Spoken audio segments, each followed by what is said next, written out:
Feliz comienzo de semana para todos y todas. Bienvenidos a este espacio matutino de Telesur. Comenzamos a plantear nuestros temas y como ya anticipábamos, Colombia hace parte de los platos fuertes de esta jornada. El candidato de derecha Iván Duque se convierte en el próximo presidente constitucional tras haber obtenido 53,98% del total de los votos. ¿Cuáles deberían ser sus desafíos inmediatos? Le preguntamos a usted, que nos sintoniza a esta hora y que seguro tiene su cuenta en Twitter lista para participar, y planteamos estas 4 opciones. Enfrentar corrupción, paz completa, que pasa por dar continuidad a los acuerdos de paz suscritos hace varios meses ya, hace 2 años ya con la FARC-EP, y también continuar los diálogos con el Ejército de Liberación Nacional, que ya están en su 5º ciclo. La tercera opción, reactivar la economía, y la cuarta, fin de asesinatos a líderes sociales. Así tenemos este primer tema, luego haremos contacto directo con nuestros corresponsales. Este domingo finalmente arribaron al muelle de Puerto de Valencia las 3 embarcaciones, es decir, Datilo, Aquarius y Orión, que transportaban a los 630 migrantes que fueron rescatados esta semana frente a las costas de Libia y rechazados por los puertos de Italia y Malta, por los gobiernos de estos 2 países. Los acogidos disponen de un permiso de 45 días de entrada extraordinaria por razones humanitarias, y de esto nos va a contar muchos más detalles nuestro corresponsal Sergio Rodrigo. El departamento de Escuintla, en Guatemala, zona cero de la erupción del volcán de Fuego, fue decretado lugar inhabitable por la Coordinadora Nacional para la Reducción de Desastres de esta nación centroamericana. Detalles con Mario Rosales. Y el presidente boliviano Evo Morales Ayma se reunió este fin de semana con el equipo legal para estimar los alegatos con los cuales se defenderá la parte boliviana de la demanda planteada por Chile por el uso de las aguas del Silala, manantiales nacidos en territorio sudoeste de la nación andina. Después de interactuar con nuestros corresponsales, segundo tema fuerte tiene que ver con Estados Unidos y toda una tragedia que se ha registrado este fin de semana. Una vez más, nuevo tiroteo se registró en un festival de arte nocturno en Nueva Jersey. El saldo, un muerto y unos 20 heridos aproximadamente. ¿Esto es consecuencia de qué? Le consultamos a usted. Salud mental, educación familiar, estado violento, televisión y videojuegos. Estos son nuestros temas, nuestras cuentas en Twitter muy activas, @TelesurTV, la de nuestra casa, @TelesurAgenda_A, la de nuestra emisión, y @LuciaTelesur, la mía. Póngase cómodo, cómoda, y comencemos en esta emisión de lunes.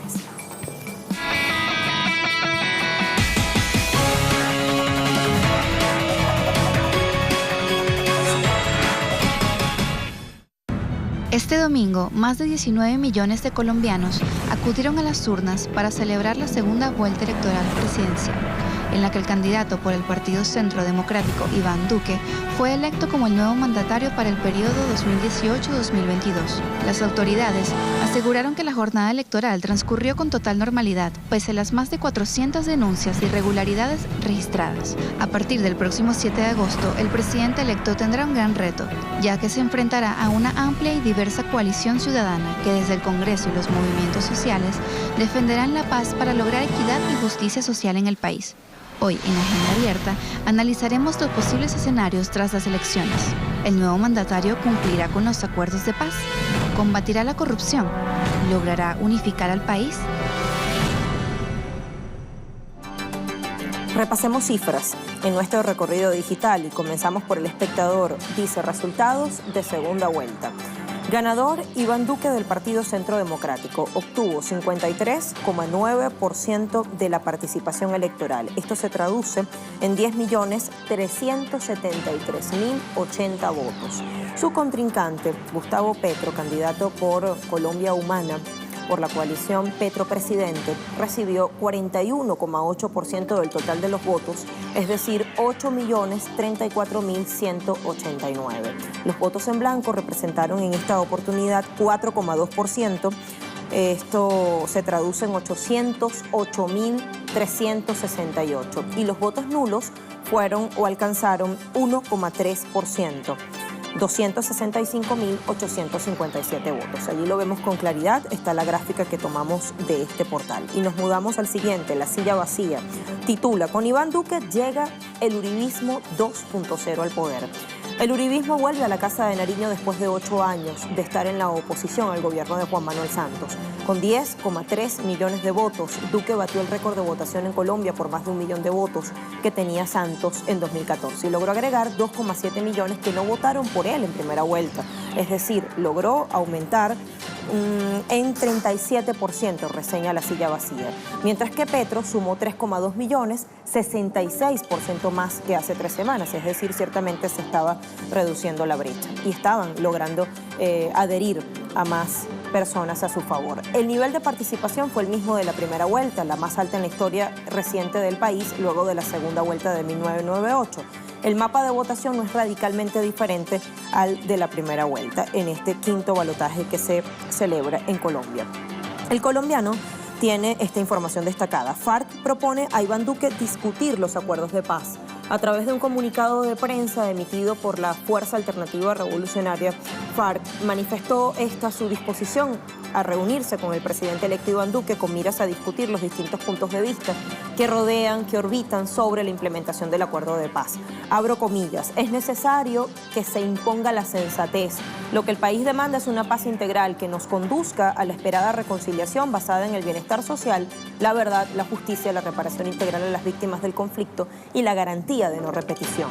Burlar ese propósito no puede ser plan de gobierno. Eso dijo el movimiento político a través del referido comunicado. El anuncio es importante más si se tiene en cuenta que gran parte de esta campaña presidencial giró en torno a debatir qué seguiría con lo suscrito en La Habana entre la entonces guerrilla de la FARC-EP y la delegación gubernamental encabezada por el presidente Juan Manuel Santos y también por el ex candidato Humberto de la Calle Lombana. Ahora nos vamos al tiempo que titula Récord, en 45 minutos ya se conocía el nombre del presidente. Bueno, es que faltando apenas 5 minutos para las 17 horas local de la jornada dominical de 17 de junio, la Registraduría Nacional del Estado Civil de Colombia ya había entregado resultados con 98,2% de las 97.663 mesas de votación que estuvieron instaladas en todo el país para permitir que los más de 36 millones de colombianos habilitados pudieran ejercer su derecho constitucional. Juan Carlos Galindo, registrador general de la Nación, declaraba que la registraduría le cumplió al país.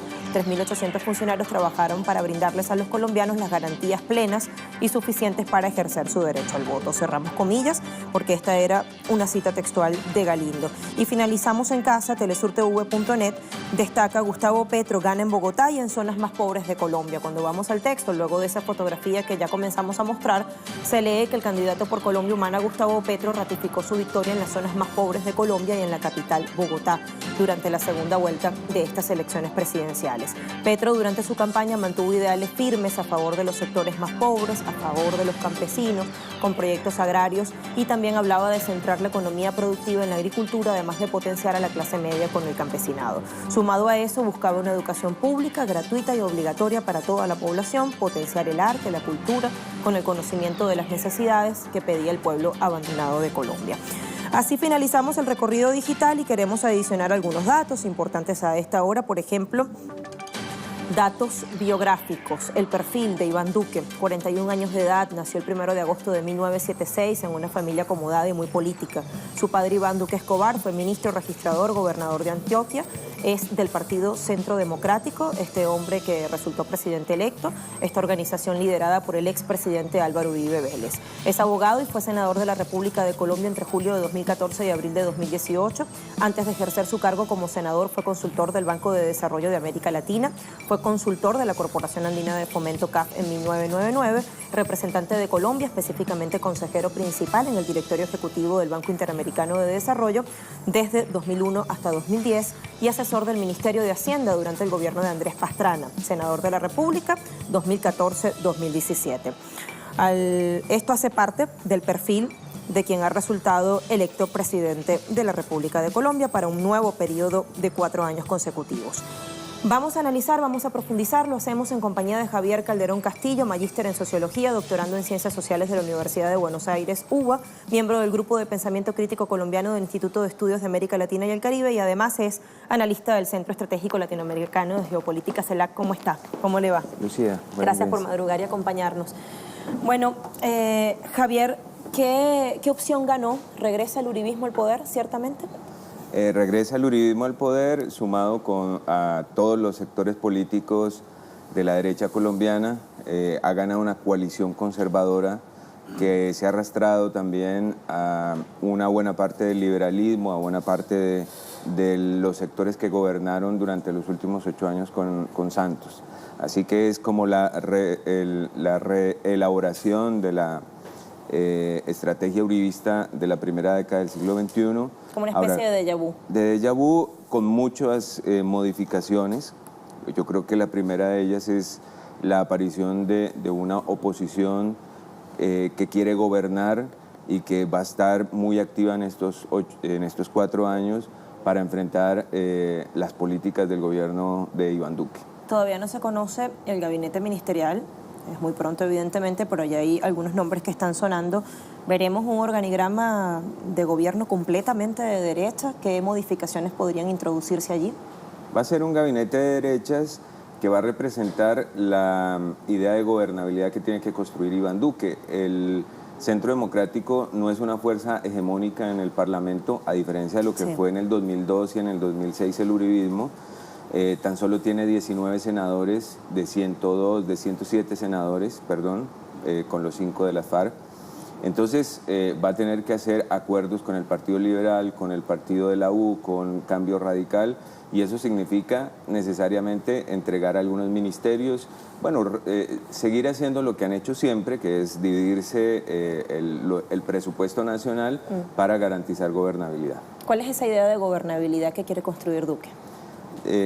Mira, yo creo que falta ver, una cosa es lo que se dice en la campaña, pero las prácticas tradicionales que fueron las que ganaron, las prácticas tradicionales de la clase política colombiana son repartir los ministerios, repartirse los presupuestos para garantizar que los partidos voten a favor de las iniciativas en el Congreso.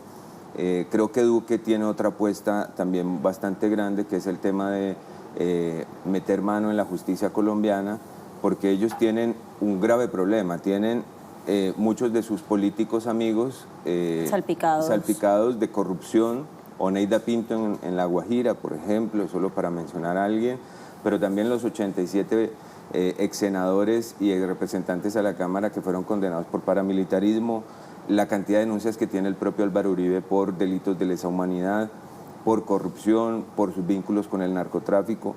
Entonces, el hermano de la familia de Uribe, el ex ministro de Agricultura, Andrés Arias, que está pedido en extradición, está hoy en Estados Unidos y está pedido por extradición por la Corte Suprema de Justicia colombiana. Bueno, es un desafío para garantizar a sus amigos impunidad. Entonces ahí va a haber una apuesta fuerte por la reforma a la justicia y seguramente van a tratar de derrotar algunas de las iniciativas que quedaron acordadas en la paz, en el acuerdo de paz. Primero van a tratar de que las FARC no lleguen al Congreso. Esa es una apuesta, una propuesta de campaña. No sé si lo puedan hacer, no tienen las condiciones jurídicas para hacerlo, pero bueno, tienen hoy el poder, ¿no? Sí. Van a incumplir el tema de la reforma agraria, la reforma rural integral no se va a llevar a cabo porque quienes ganaron, los sectores que ganaron fueron los sectores latifundistas. ¿A esas modificaciones de aspectos sensibles se referirá Duque? Sí. Cuando decía no vamos a hacer trizas el acuerdo, pero hay puntos sensibles que tenemos que cambiar. No tienen cómo hacer trizas el acuerdo, pero tienen cómo no cumplirlo. Si con Santos fue difícil cumplirlo, sí, Santos apenas hizo el 18% de lo que tenía que hacer en este año y medio después de la firma del acuerdo de paz, pues realmente Duque puede simplemente no hacer nada y con ello incumplir absolutamente todo el acuerdo, que me parece que va a ser la alternativa por la cual se va a allanar, es decir, no va a hacer nada y va a tratar, eso sí, de poner preso a toda la dirigencia de las FARC. Me parece que ese es un camino que ellos vienen optando, que sería el peor camino porque va a generar un ambiente bastante hostil. Aprovecho para que repasemos estos puntos. ¿Qué ha dicho de los acuerdos de paz suscritos en La Habana? Bueno, como ya acabamos de referir, aseguró que no va a hacer trizas el acuerdo de paz con la FARC-EP, pero sostiene que hará modificaciones y que deberán replantearse aspectos sensibles como hacer obligatoria la sustitución de cultivos. Busca endurecer las sanciones a los excombatientes y reformar la participación en política de los exguerrilleros, lo que acaba de decir nuestro invitado, como revocar la elegibilidad para cargos políticos, autores de grandes delitos sin haber cumplido condenas. Y también ha manifestado que se debe dejar claro en la Constitución que el narcotráfico no es un delito conexo al delito político. Grave esto, ¿no? Sí, pero me parece, es grave, pero también es de doble moral, porque buena parte de los parapolíticos, buena parte de quienes lo acompañan ahora en su gobierno, han estado salpicados de narcotráfico. Empezando por la cabeza Uribe, ¿no? Que está condenado, mejor dicho, acusado de múltiples atrocidades. Sí, y no lo decimos nosotros, lo dice el Departamento de Estado de los Estados Unidos, lo dicen los cables secretos del Departamento de Estado que fueron desclasificados, lo dice el Washington Post. Es decir, me parece que aquí hay un tema de doble moral. Al campesinado colombiano que cultiva hoja de coca, que no es narcotraficante, se le quiere aplicar toda la ley, se le quiere perseguir, pero a los narcotraficantes, a los que se quedan con las ganancias de la economía del narcotráfico, se les quiere indultar y se les quiere pues perdonar. Los capos de justicia y paz, de los capos paramilitares, no cumplieron un día de cárcel en Colombia, ¿sí? Hicieron buenos acuerdos con la justicia norteamericana y el país perdió la verdad, la verdad que se llevaron los jefes narcotraficantes del paramilitarismo a Estados Unidos. No sabemos quiénes dirigieron las masacres, quiénes ordenaron el desplazamiento forzado. Hoy Colombia tiene un desafío, esconder a través de esta discusión un poco de doble moral sobre el narcotráfico, esconder los delitos de lesa humanidad, toda la 54 años de guerra, la verdad de 54 años de guerra, y me parece que eso no va a permitir cerrar la confrontación, los odios.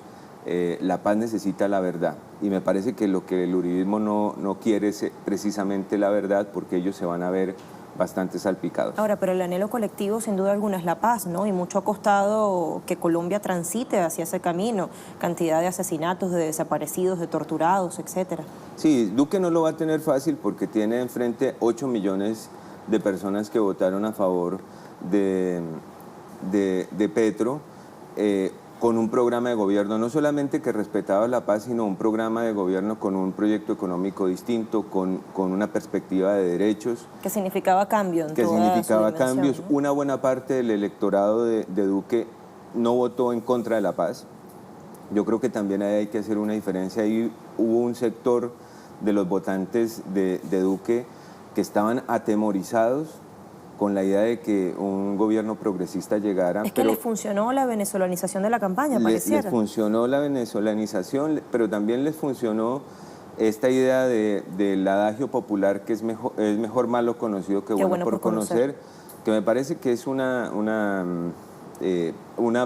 parte de las dificultades de la cultura política colombiana, de que hay importantes sectores del país que no participan, que no hay debate público. En la segunda vuelta electoral Duque se negó a debatir con Petro.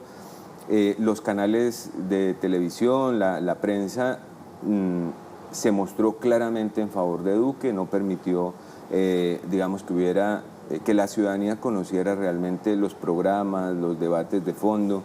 Bueno, nos falta mucho, pero me parece que Iván Duque no tiene el mandato de irse a la guerra. Me parece que ese es si él empieza a gobernar pensando que su mandato es ir a la guerra, va a ser muy equivocado.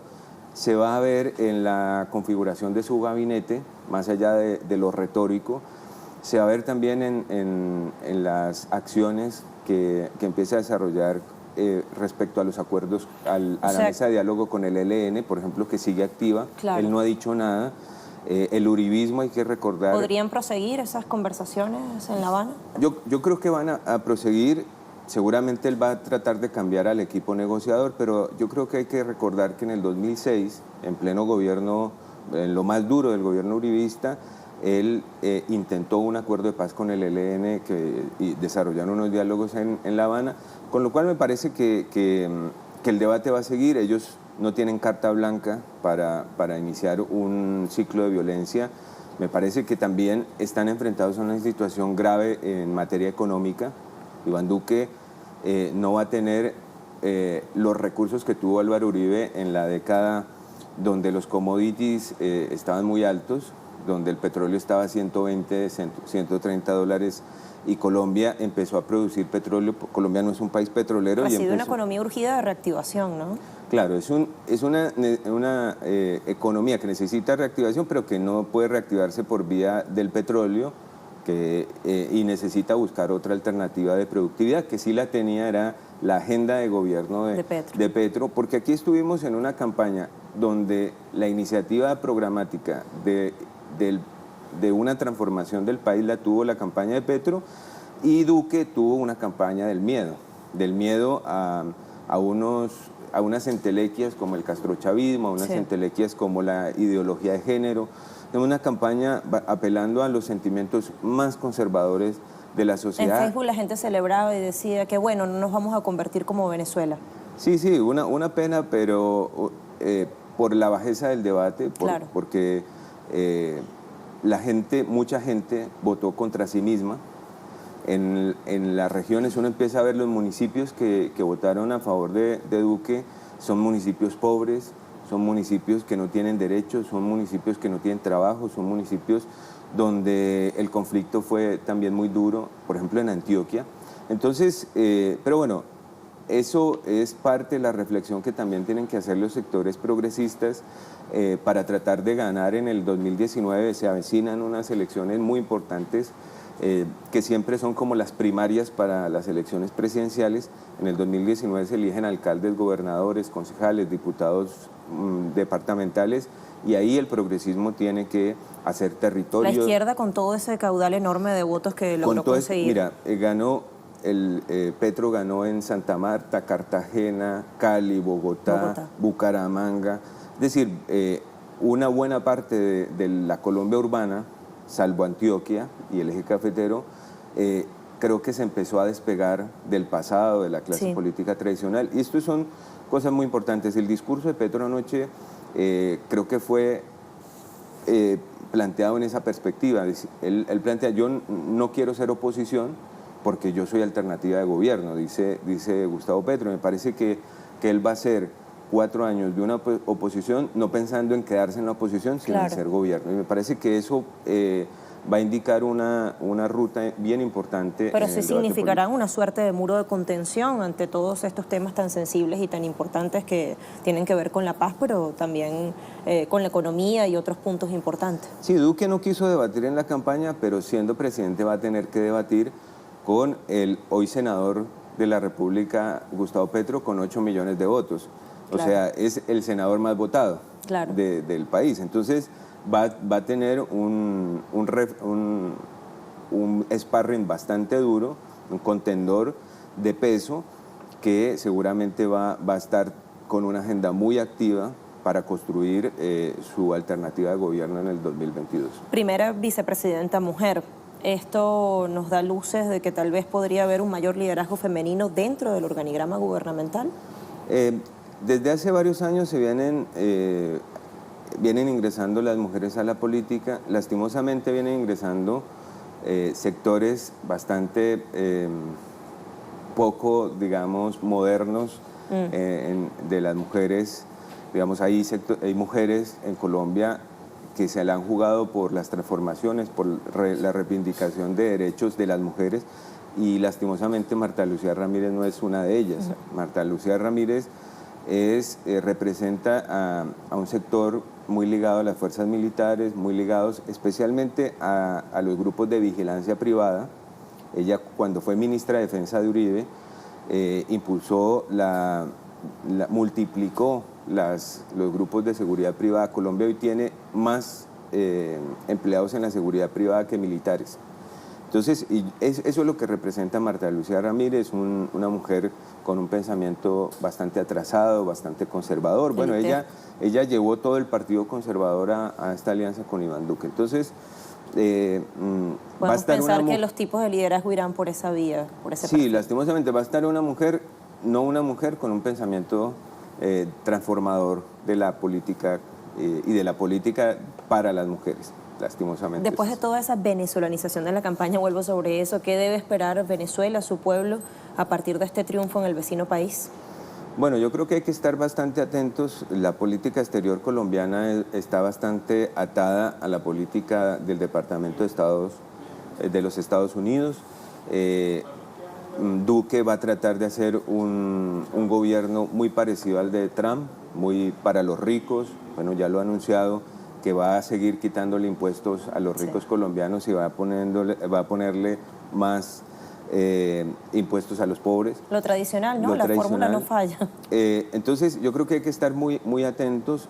Yo insisto, Colombia, Duque no tiene un consenso nacional para agredir a otro país. Ahora, pueden intentarlo seguramente, yo creo que hay que estar vigilante, yo creo que hay que apelar a los avances que tuvo la CELAC en su declaración de América Latina como territorio de paz. Yo creo que los sectores progresistas de toda América Latina tienen que ponerse en alerta para impedir que Iván Duque cometa una locura y atacar a Venezuela. Me parece que eso es un temor que tenemos los colombianos y las colombianas, es un temor que debe tener la América Latina, pero el temor se tiene que convertir, me parece a mí, en propuesta y en proyecto latinoamericano. Una curiosidad, de paz. ¿Qué habrá pasado con los votos de Sergio Fajardo finalmente?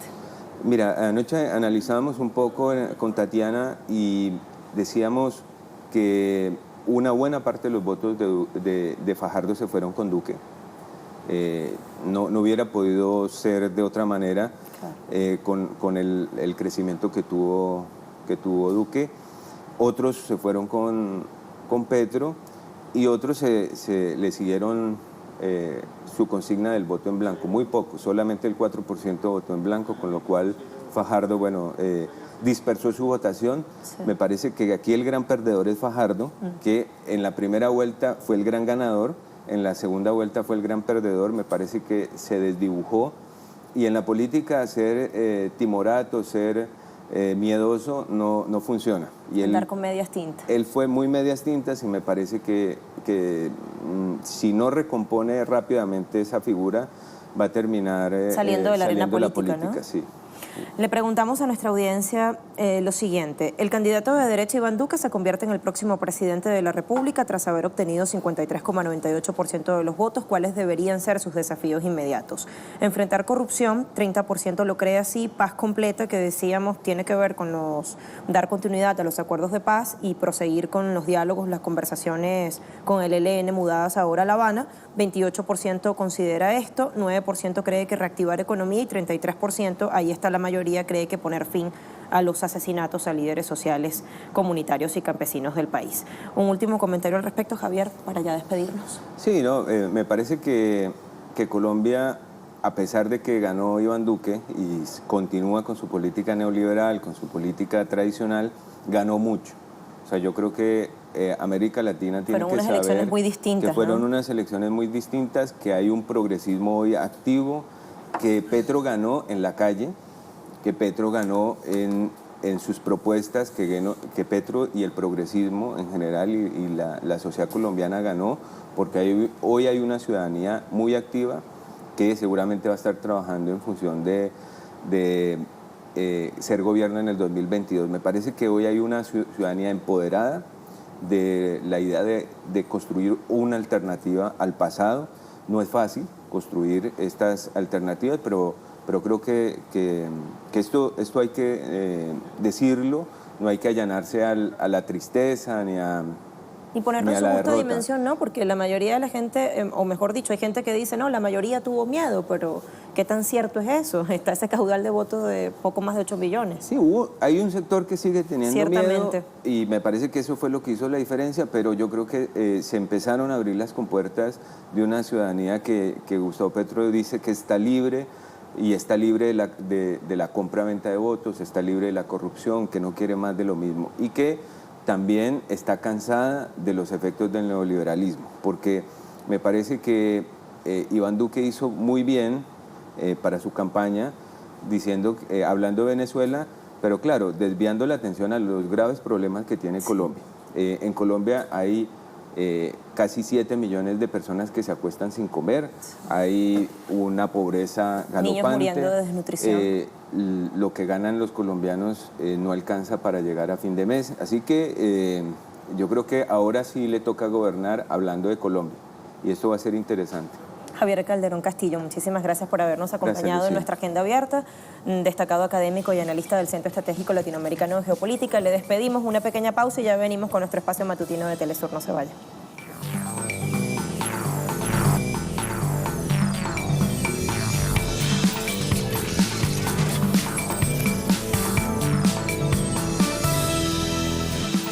Comenzamos a contactar a nuestros corresponsales a esta hora. El departamento de Escuintla, zona cero de la erupción del volcán de fuego, fue decretado inhabitable por la Coordinadora Nacional para la Reducción de Desastres de Guatemala. A esta hora tenemos más detalles de la mano de nuestro corresponsal, Mario Rosales. Hola Mario, saludos. Hola, ¿qué tal? Un saludo, compañeros, hasta el set central acá en Guatemala. La Coordinadora Nacional para la Reducción de Desastres, CONRED, ha declarado la denominada zona cero, la zona de mayor desastre en el departamento de Escuintla por la erupción del volcán de fuego. Ha declarado ya la zona inhabitable y también zona de alto riesgo. Con esto pues ya se cesa todo tipo de ingreso a ese sector en cuanto a maquinarias o algunas personas que intentaban de propia cuenta recuperar los cadáveres de sus seres queridos. El recién pasado domingo se han cumplido 2 semanas de esta gran tragedia y pues bueno, las cifras oficiales dan cuenta de que el gobierno, dicen los familiares de las víctimas y dicen pobladores del lugar del departamento de Escuintla, no se quiere dar a conocer la verdadera magnitud de esta tragedia, porque se habla de miles y miles de desaparecidos y de muertos, pero el gobierno mantiene la cifra todavía de 110 muertos y 197 desaparecidos. Pero el área ya ha quedado declarada que no se puede habitar y zona de alto riesgo, en tanto el volcán de fuego continúa con actividad lanzando material volcánico. En la información a esta hora volvemos con ustedes allá al set central. Mario, Bolivia también tiene información para comunicar a esta hora. El presidente Evo Morales se reunió este fin de semana con el equipo legal para estimar todos los alegatos con los cuales se defenderá la parte boliviana de la demanda planteada por Chile por el uso de las aguas del Silala, manantiales nacidos en territorio sudoeste de la nación altiplánica. Nos amplía Freddy Morales a esta hora. Freddy, te saludo. Buenos días. El presidente Evo Morales evaluó durante el fin de semana con los equipos técnico nacional e internacional las 2 demandas que tiene Bolivia ante el Tribunal Internacional de Justicia de La Haya. Durante 2 días dirigió las reuniones de los expertos bolivianos en la sede del Tribunal Internacional de Justicia. Una de las demandas tiene que ver con la respuesta o contramemoria que Bolivia debe presentar hasta el 3 de septiembre próximo a la demanda chilena sobre las aguas del Silala. Chile demandó a Bolivia para que el tribunal declare al Silala como río internacional. Bolivia afirma que no se trata de un río, sino de manantiales que nacen de la tierra cerca a la frontera común y que hace más de 100 años fueron encauzados de forma artificial por Chile para que corran hacia ese país. La otra demanda es la marítima de Bolivia contra Chile para que ese país resuelva mediante el diálogo la mediterraneidad boliviana. En 1879 Chile se anexó los territorios que vinculaban a Bolivia con el Océano Pacífico. Tras la revisión de la estrategia boliviana en esos temas, el presidente pasó a China, donde tiene previsto firmar 7 nuevos acuerdos de cooperación, uno de ellos referido a la exportación de alimentos de Bolivia al gigante asiático. Para el martes tiene previsto reunirse con el presidente Xi Jinping.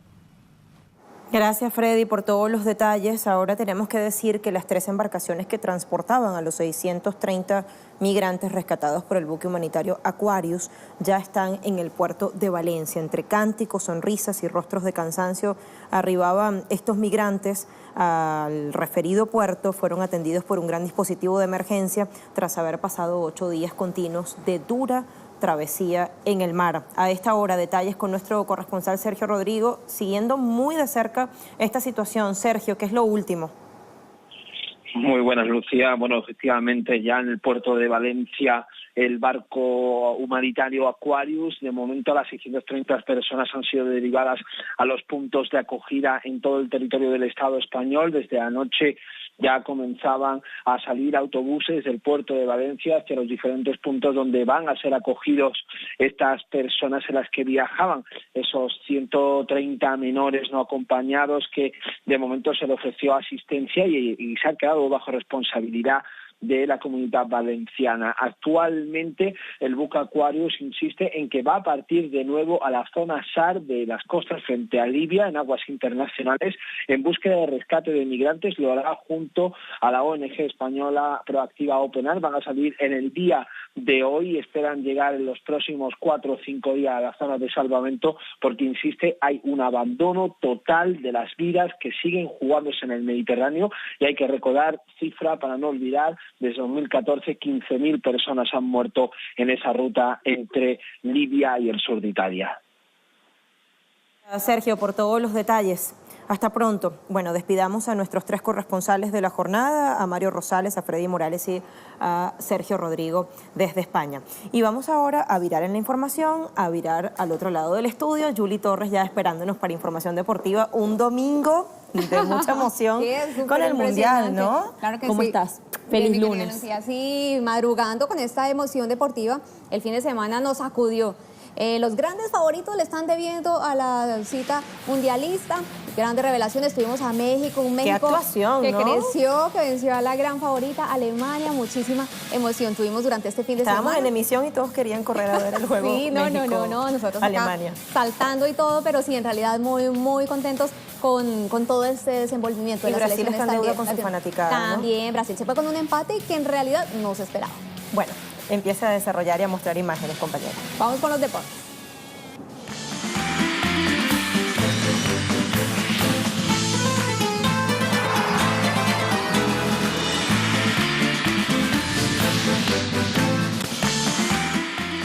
Mucha emoción ha traído el Mundial de Rusia 2018 y precisamente en la edición de este domingo del programa De la mano del 10, el astro argentino Diego Armando Maradona habló sobre esa histórica victoria de México ante Alemania en su debut en la Copa del Mundo. Siendo unos 3 puntos valiosos que recibió el Tri de cara a la clasificación a los octavos de final.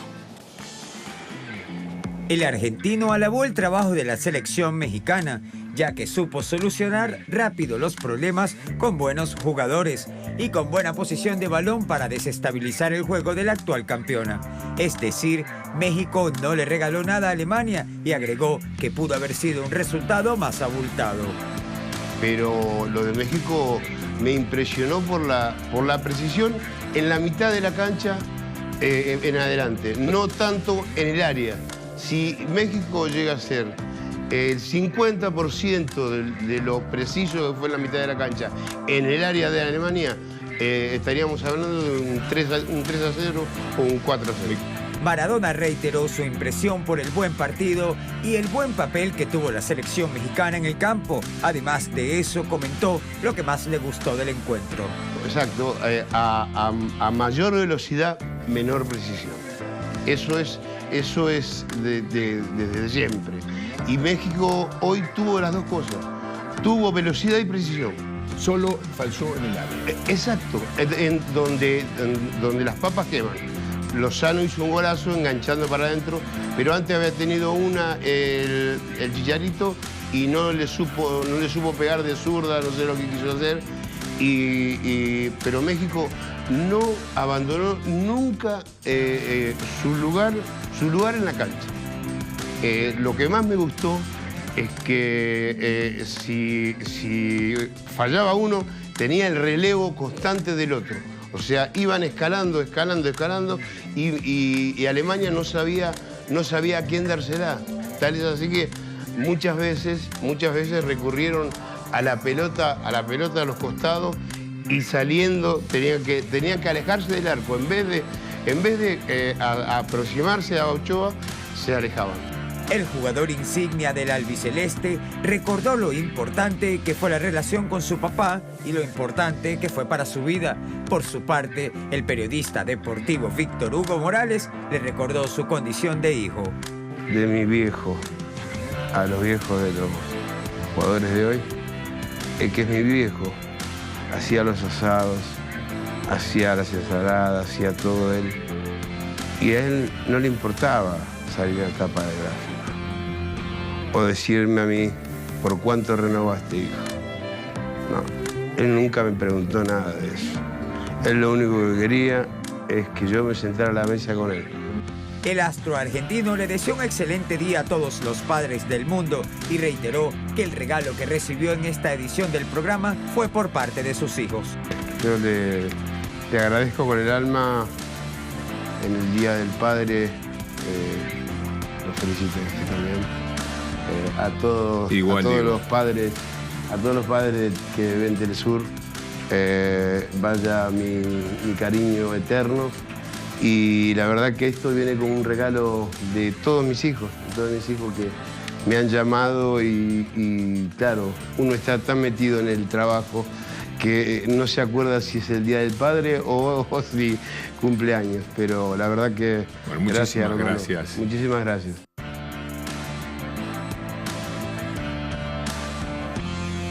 Veíamos entonces ese apoyo de Diego Armando Maradona a la selección mexicana y también la celebración, por supuesto, del Día del Padre. Y seguimos conectados a De la mano del 10 porque tras el asedio que vive en Nicaragua, el astro argentino Diego Armando Maradona le envió un mensaje de solidaridad al presidente Daniel Ortega. Y bueno, recibí una llamada de Rafael, el hijo, que nos ven todos los días en Nicaragua. Y que Nicaragua está siendo sometida como estaba siendo sometida Venezuela. Eso me alarmó mucho a mí, porque lo de Venezuela lo viví muy cerca y ahora quiero saber más cosas de Nicaragua, pero de todas maneras yo soy un sandinista y estoy a disposición, maestro Daniel Ortega, presidente. Mi presidente. Recuerden que pueden ver todos los días a las 22 horas de Caracas De la mano del 10 con Víctor Hugo Morales y por supuesto con Diego Armando Maradona. Y seguimos hablando de las reacciones que ha dejado el encuentro histórico entre México y Alemania. Precisamente los directores técnicos de la selección de México y de Alemania, Juan Carlos Osorio y Joachim Löw, dieron sus impresiones sobre este duelo que históricamente ganó el Tri. Entonces me parece, con todo el respeto, en el primer juego, en el primer tiempo fuimos superiores. En el segundo sabíamos que Alemania, actual campeón del mundo, tiene un gran equipo. Las modificaciones normalmente cuando va abajo en el marcador son las que hicieron hoy, ofensivas y anticipándonos a el remate del partido de ellos con Mario Gómez de 9 y tirando centros de ambos lados. Ayer entrenamos el remate del juego nosotros para terminar con una defensa de 3, con 4 centrocampistas, 2 por fuera, 2 por dentro y los 3 de arriba, y yo creo que casi les concretamos el segundo. De hecho, es decepcionante haber perdido el primer partido. Esa es una situación a la que no estamos acostumbrados. En los muchos torneos anteriores siempre ganamos el primer partido, pero esta es una situación que tenemos que aceptar como tal. Por supuesto, puede haber obstáculos que superar, lo sabemos. Ahora tenemos que sacar las conclusiones correctas y en el próximo partido tenemos que ser mucho mejores. Reconocimiento también para el técnico Juan Carlos Osorio, que realizó tremendo planteamiento del juego entre México y Alemania. Así vamos finalizando este bloquecito de Se quedaron los alemanes campeones del mundo con los ojos claros y sin vista, ¿no? No se lo esperaban. Creo que dañó todas las quinielas ese resultado. Sí, en Twitter yo leía, ¡ay, se me cayó mi polla! Y bueno, también el juego Suiza-Brasil generó sorpresa, ¿no? Sí, para la fanaticada, son los favoritos. Creo que la gran mayoría de personas pensaba que Brasil Suiza se activó y logró igualar el marcador. Sí, empató, entonces, y se quedó así el partido. Brasil quedó debiendo bastante en la cancha. Esperábamos ver una selección verde amarela más arrasadora, pero que está pasando lo mismo con Argentina, ¿no? Ay, tema candente, se lo dejamos a Marcela y a Matías. Y Costa Rica, que a pesar de todo el esfuerzo de Keylor Navas, no pudo, ¿no? Keylor hizo de todo, logró atajar varias, pero bueno, no pudo. Costa Rica, Serbia lamentablemente venció. Hemos tenido casos, el de Perú también, que perdió en un partido que realizó de una tremenda manera, de la mano del técnico Gareca. Lástima por estas selecciones latinoamericanas, pero bueno, aún quedan otros 2 partidos de esta ronda inicial para que puedan levantar las selecciones latinoamericanas que han caído en esta primera. Así que no se aflijan, fanáticos. Mundial. Y estábamos hablando, Lucía, de las quinielas, que para muchos se han dañado esas quinielas. Para las personas que no saben qué es, son estos pronósticos, estos resultados que la gente dice más o menos, pronósticos de cómo va a quedar el partido. Exactamente. Entonces vamos a echarle un ojito a nuestra quiniela, gente que apuesta en grande. A nuestra plataforma digital, www.telesurtv.net. En la página, aquí precisamente, mira, ahí está. Ellos pueden ver ahí la quiniela, pueden ver también la historia del mundial, de los mundiales. Datos históricos bien interesantes que tenemos ahí. Mira, un repaso desde el de Uruguay en 1930 también, pues todo lo que ha pasado, los grandes protagonistas. En este micrositio, ellos también pueden repasar cómo va avanzando también de la mano del 10. Echarle un ojito al detrás de cámaras de Diego Armando Maradona en su día a día en Rusia. Ahí estuvo bello el programa ayer, por cierto. Tengo daticos. Y tenemos partidos para el día. Y hoy, a las 8 de la mañana, hora Caracas, comienza la acción. Suecia, Corea del Sur. Suecia, Corea del Sur. Y te tengo un datico. Resulta que en estos días, decía el técnico de Corea del Sur, que había un entrenamiento que era a puerta cerrada. Hay entrenamientos que ellos han hecho para que vaya el público, los periodistas, no, era uno a puerta cerrada. Sí. Y de Suecia mandaron a uno de los asistentes para que echara ojito para ver cómo era que estaba jugando. Bueno, ellos decidieron entonces, el técnico, cambiarle las camisetas a los jugadores. Todos tienen la cara muy similar para confundir al equipo rival. Esperaremos a ver si le funciona ahorita con el juego de su estrategia. Vamos a ver. Acá están los partidos entonces para hoy. ¿Cómo está la acción? Tenemos entonces, hablamos de Suecia-Corea y por otro lado tenemos otro debut de selección latinoamericana. Estamos hablando de Panamá. El equipo del Bolillo Gómez, además es histórico, Lucía, la primera vez que Panamá está en un mundial, un reto grandísimo. Cierto. Bélgica es una de las selecciones muy fuertes también, que llega a esta competencia, pero ya nada está escrito, vimos lo que pasó entre México y Alemania, así que esos son de los grandes compromisos que tenemos para esta jornada. Túnez, Inglaterra también, pero bueno, centramos la mirada 8, 11 de la mañana y 14 horas, 2 de la tarde. Respectivamente. Centramos las miradas con nuestra selección latinoamericana, Panamá. Bueno, lo seguimos y te vemos aquí a las 8 de la mañana, hora local. Gracias, claro Yuli. Como siempre, un placer tenerte a ti y toda la información que nos da el equipo deportivo. Claro. Vamos a la pausa en la agenda abierta y ya venimos con más.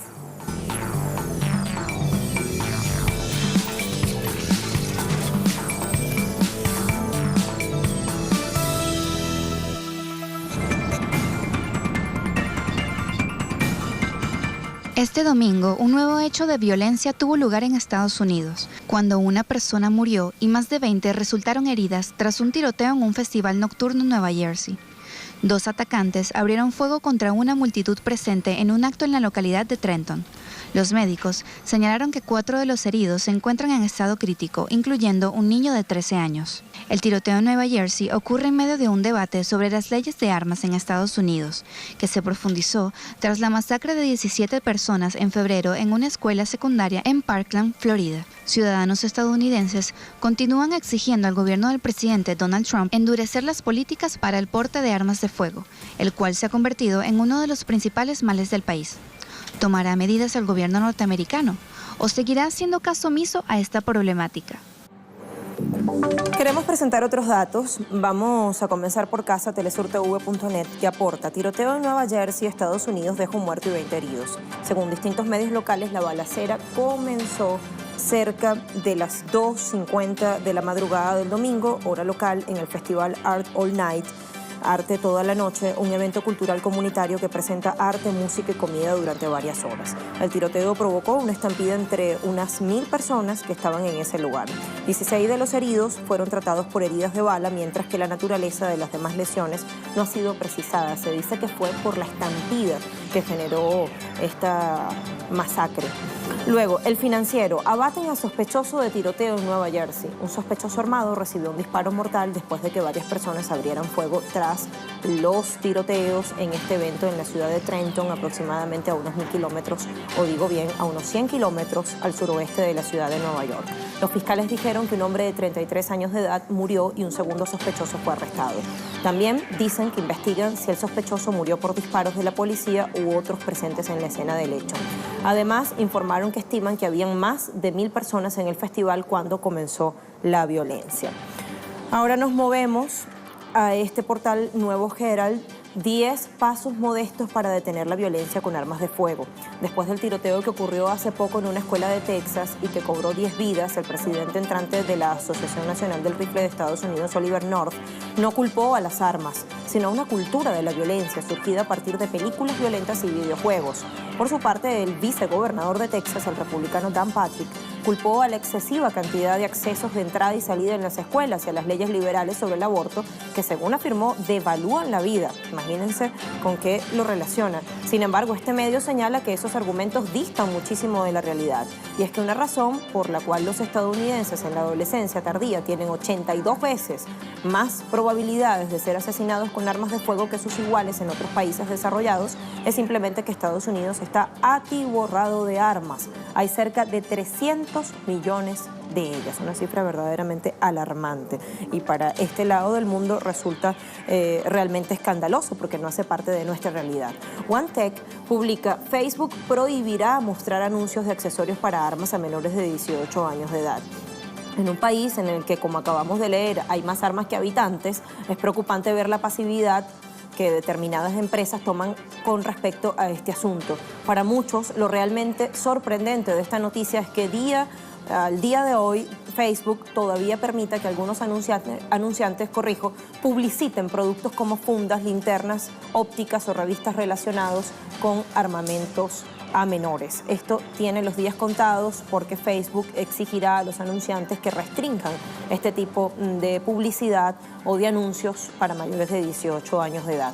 Esta medida tiene especial significado en un mercado estadounidense en el cual la legislación es de las más blandas o flexibles en cuestión o en lo que tiene que ver con el acceso a armamento. La niñez y la adolescencia es una etapa complicada. Normalizar el asunto de las armas no es de ayuda en esta problemática que ha llevado al gigante norteamericano a padecer el dolor de ver repetidos casos, y muy seguidos además, de tiroteos protagonizados por menores de edad. Y por eso es que uno se pregunta, ¿de qué se defienden? ¿Cómo llegan las armas a sus manos? Son interrogantes que ponemos sobre la mesa siempre que tocamos este tema. Ahora nos vamos a aportar información. Vamos a revisar cifras de esta problemática que se da, no solamente en escuelas, pero vamos a ir hacia ello. Hay informes de medios locales e internacionales que están basados en datos de Gun Violence Archive, Northwestern Institute y Complejos Sistemas. Ha habido al menos 288 tiroteos escolares en Estados Unidos desde el 1 de enero de 2009, para centrarnos en las instituciones educativas. Eso es 57 veces más disparos que los otros 6 países del G7 juntos, de los supuestos 7 países más desarrollados, industrializados. Según un informe del Instituto Nacional de Justicia de 2009, se estima que hay aproximadamente 310 millones de armas de fuego disponibles para civiles estadounidenses. Es decir, no estamos hablando de fuerzas militares ni de organismos de seguridad que tengan que tener armamento para la defensa de la ciudadanía. Nada que ver. Y mientras esta problemática sigue increciendo, el gobierno hace caso omiso a las demandas de la ciudadanía. Los republicanos y el presidente Donald Trump en especial ha evitado referirse al asunto. Siempre han bloqueado cualquier iniciativa legislativa que ponga más controles al acceso de armas. Por eso es que decimos que el debate se mueve entre quienes ven necesario acabar con esa flexibilidad legal que permite acceder tan fácilmente a niños y a niñas y a otras personas a armamento de fuego, y entre quienes dicen acabar con esa flexibilidad, poner controles o límites significaría violar nuestro derecho a la libertad y a la seguridad personal. En concreto, el magnate republicano ha centrado sus mensajes tras el tiroteo registrado en Florida en apoyar a las familias de las víctimas y en atajar el difícil asunto de la salud mental. Trump no ha propuesto medidas concretas ni tampoco ha mencionado si quiere o quiera la palabra arma. Su predecesor en la Casa Blanca, Barack Obama, sí hizo una campaña, aunque sin éxito, por endurecer los controles y limitar la compra de determinados artefactos como armas semiautomáticas. Trump solo ha dicho, y fue muy polémico, por cierto, desató toda una cantidad de polémicas y críticas en redes y en otros espacios de la vida cotidiana, que entonces habrá que armar a los maestros y a las maestras para que puedan defenderse. Imagínense ustedes. ¿Qué preguntamos a nuestra audiencia, a usted que nos sintoniza? Estados Unidos, nuevo tiroteo se registró en un festival de arte nocturno en Nueva Jersey, en la ciudad de Trenton. El saldo, un muerto y unos 20 heridos. Esto es consecuencia de que salud mental, educación familiar, estado violento, TV y videojuegos, la mayoría se decanta porque es un asunto de salud mental, 27% lo cree así, o mejor dicho, corrijo acá el resultado, 51% cree que es consecuencia de un estado violento que permite esta situación.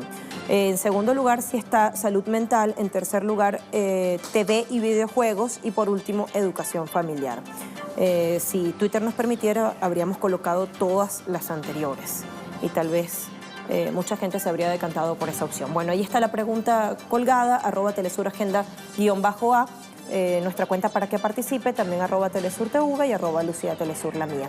Allí le esperamos.